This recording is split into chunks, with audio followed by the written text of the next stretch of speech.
Alright, so here's the motor. And there are little tiny locking tabs. So, zoom in, show you what I'm talking about. Again, these are, so see these little, like right there, there's a little tab. So those all need to be bent, flipped up, so I can slide right this cover off and get to the motor internals. So I'm gonna do that, and it's gonna take me a while to fight with that to get those back because there's so little room. Excuse me. So little room to grab those and move them. So I'm gonna, if I can talk, I'm gonna sit down and bend those back, and then we'll pull that top cover off. Okay, a lot of gentle prying, and I got it off of there. I only broke one little corner. So what I had to do is just get enough room, and took a screwdriver blade and just kind of twisted, kept popping it all the way around, and that's why that little part there broke. So this is the motor. Oh my gosh, I don't know. So let's pop this out. So here are the brushes. Gosh, this is so difficult. There are the brushes, right? And these need to be cleaned. The carbon needs to be removed from these. Contact cleaner and a cotton swab. This needs to be cleaned, right? Because those touch that part of the motor. The motor needs to be lubed. The bearing needs to be lubed here. So I'm going to pop this out, and there are magnets that you're dealing with when you're doing this. Oh, and that little retention ring there, that tapping we heard, that's this little ring here, and it's cracked.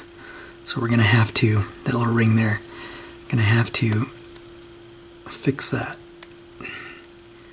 So let's pop that out. Alright, let me get this on the bench. Okay, so first things first. Let me put down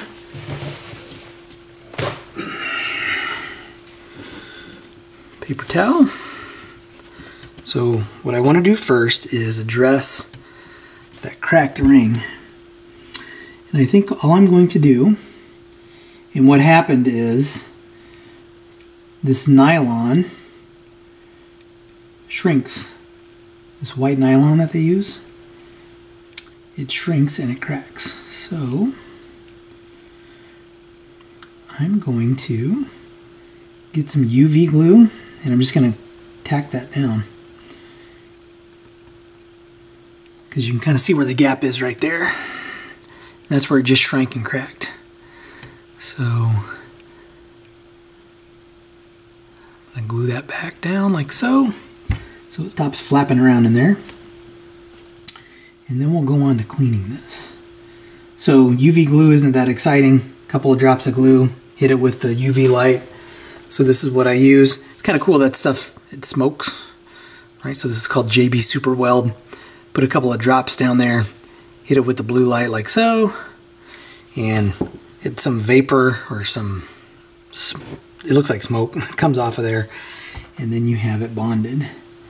So let's do that. I'll do that on camera, but I need to step away for a minute, so I'll pick it back up here in a couple. Alright, so let's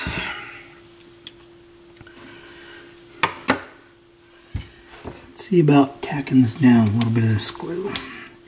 Now, because of the way that sits in there,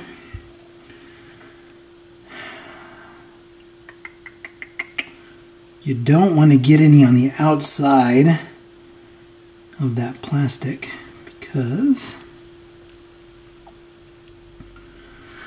the tight fit in there. Well, I guess it's not that tight, so I don't have to be quite as precise, but still I don't want to get it all gobbed over.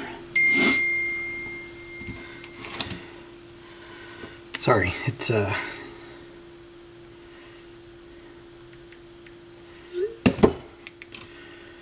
The second I turn the camera on is when everybody wants to talk to me. So I think I'm going to use... I love zip ties, but I'm not using a zip tie to fix this. What I'm using a zip tie for is to apply this super glue, this JB Weld stuff, and this stuff just keeps sealing itself. It's pretty frustrating.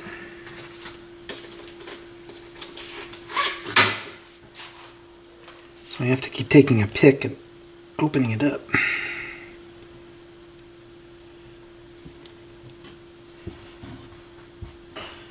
So off camera, I'm just trying to open up the damn JB Weld container. Okay, I'm back. Had to wrestle with that for a little bit. So what I want to do is just use the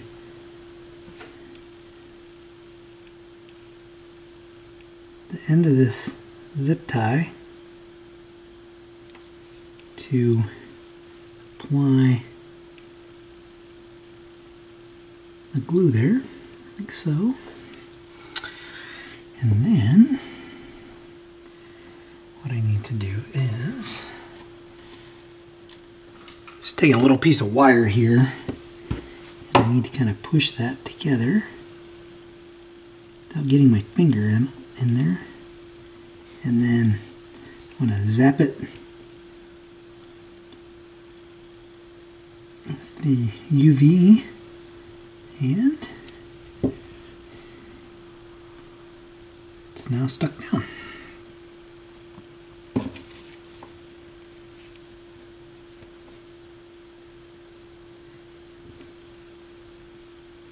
Okay, and then this other side's a little loose as well. So I want to hit this. Sorry if I pulled that off camera. I'm going to hit this other side in the same manner.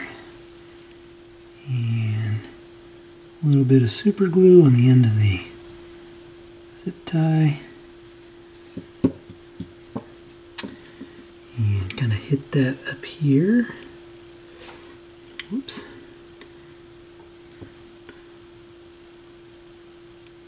I need some more.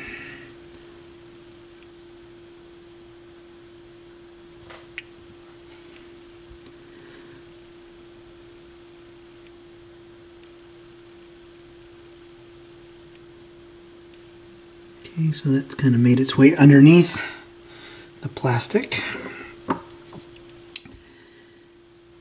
Hit this with the UV light.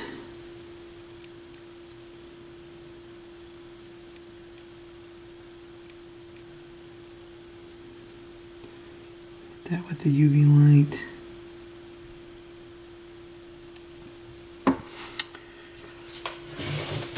I don't know what's up with this stuff continuing to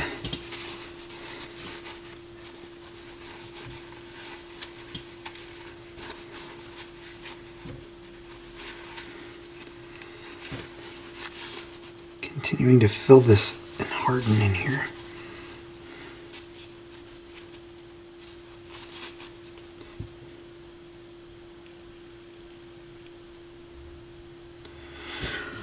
Okay, sorry. Just trying to put my glue away.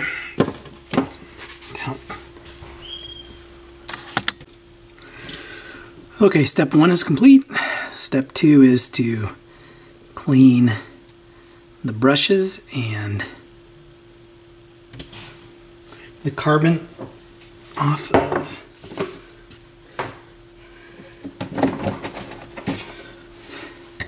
where they contact the motor. So what I like to do is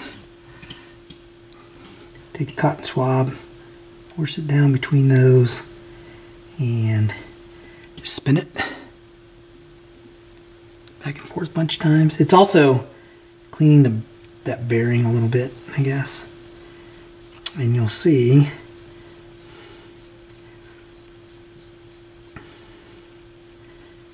when I'm done here how much stuff comes off.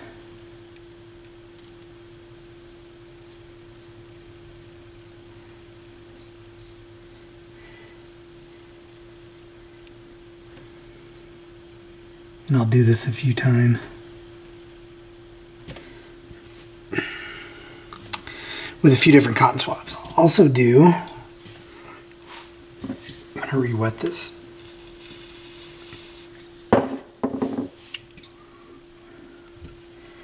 Right, this here.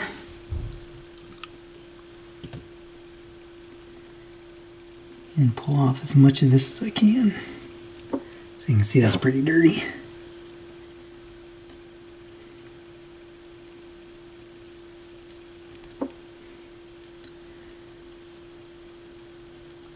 So I'm just going to keep cleaning these, but I think you get the picture, what I'm trying to do here. I'm trying to clean off all that carbon from that part of the motor. So let me keep cleaning this stuff up. Alright, next thing to do, I'm going to zoom out just a little bit. Next thing to do, so those have been cleaned, is to take, where's my...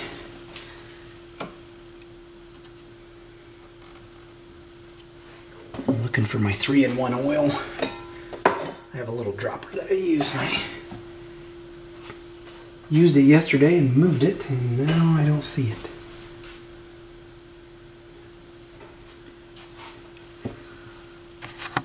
Something fell yesterday off my bench, and it was my 3-in-1 oil. So without getting any oil on those brushes, you want to drop a couple of pieces of oil down inside the bearing. Pull that one back just a little bit. And I'm not going to worry about filming this because where my camera is and where I'm trying to get this, it's not in a good position. All right. So I put some oil down in there. And then you want to get,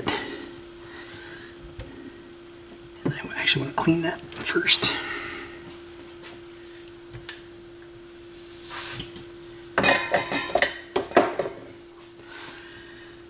Clean this one off too. And I'm just using contact cleaner. Someone asked me, because I use WD-40, I know I didn't show the can in this particular segment, but it's labeled WD-40 contact cleaner. I am not using WD-40. So, and then a couple drops of oil there.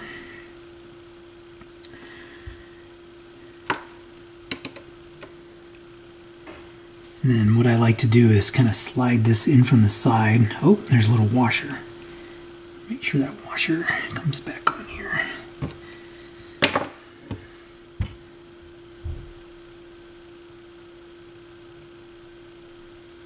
Well, that's not helpful at all.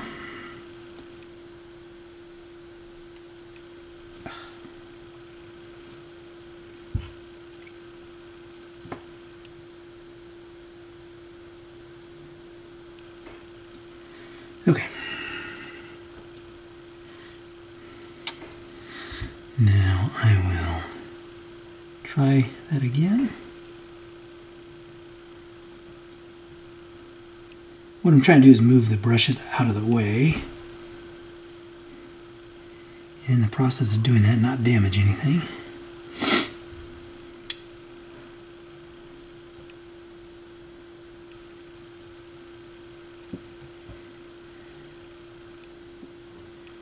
I need to push that brush out of the way.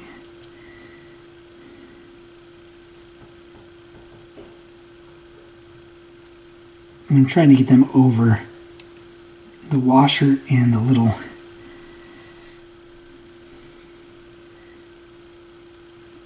another little washer there. There we go. God, spun right out of there. You son of a... I'm not gonna... Okay, I'm trying to get that in there. I'm stooped over my bench to try to get this on camera. You understand what I'm doing. Let me pause and do this in a spot where I can actually get it.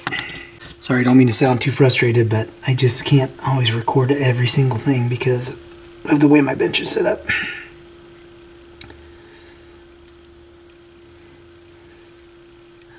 So I think the brushes still aren't aligned perfectly. Yeah, I guess they are. There we go. There. Now I'm going to align the red with the red. I have marked on here, and there are magnets involved, so this is always kind of a chore. Oh, that was actually pretty easy. And I'm aligning, that red line isn't perfectly aligned, but it's more or less where it has to go. Now I'm just going to push that down in there. Make sure I get all this lined up.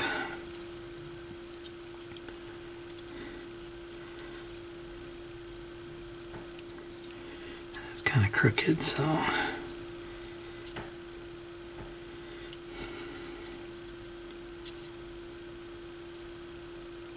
yeah, that'll be good. That should be good. Alright, I don't want to waste any more battery. I'm trying to, but I'm just snapping it together is what I'm trying to do. I'm trying to do it very slowly so I don't get anything misaligned. Motor's back together. My camera battery absolutely sucks, so I'm going to have to cut away and reinstall the motor. It's spinning really freely now, no noise. So I'm going to reassemble this, flip it over, we'll test with some power, make sure it's working, and then we'll go on to looking at the belt situation and the functionality of the table.